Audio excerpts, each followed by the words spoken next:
Sometimes these rough sawn 2x4s are shaped like wedges, so where it's critical I try to get them squared up as much as possible. I stood this one up on the table saw and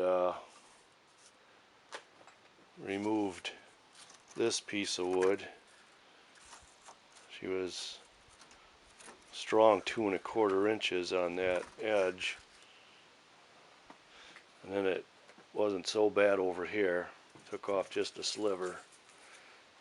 So now that should be pretty close to a 2x4.